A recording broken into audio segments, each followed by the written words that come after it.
Bonjour mes chers élèves et bienvenue à notre école Hamidia privée. Aujourd'hui, on va faire ensemble une nouvelle leçon d'éveil scientifique, leçon numéro 3, qui a pour titre la formation de l'image. Alors, mes chers élèves, prenez le manuel d'éveil scientifique, page 58 et suivez avec la vidéo. D'accord? Merci. Quel est l'objectif de cette leçon?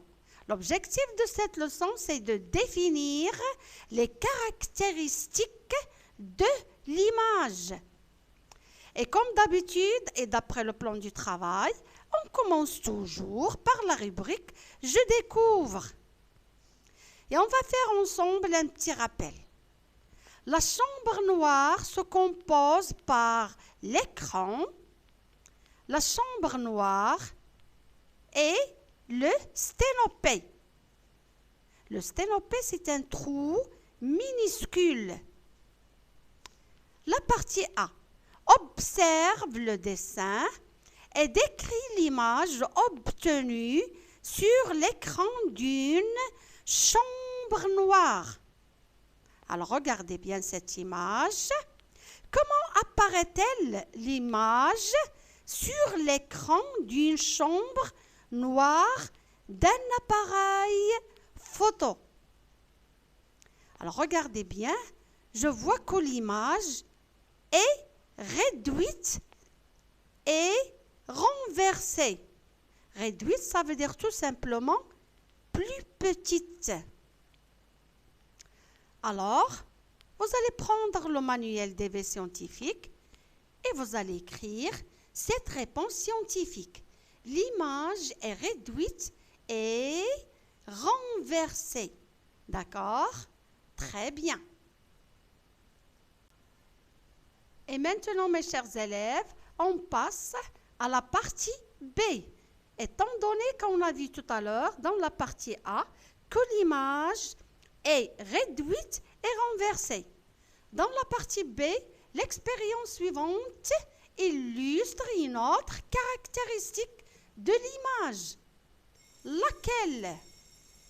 Regardez bien cette image. Comment apparaît-elle l'image sur l'écran d'une chambre noire d'un appareil photo? Regardez bien l'image. Alors, l'image est inversée. Je répète, l'image est inversée.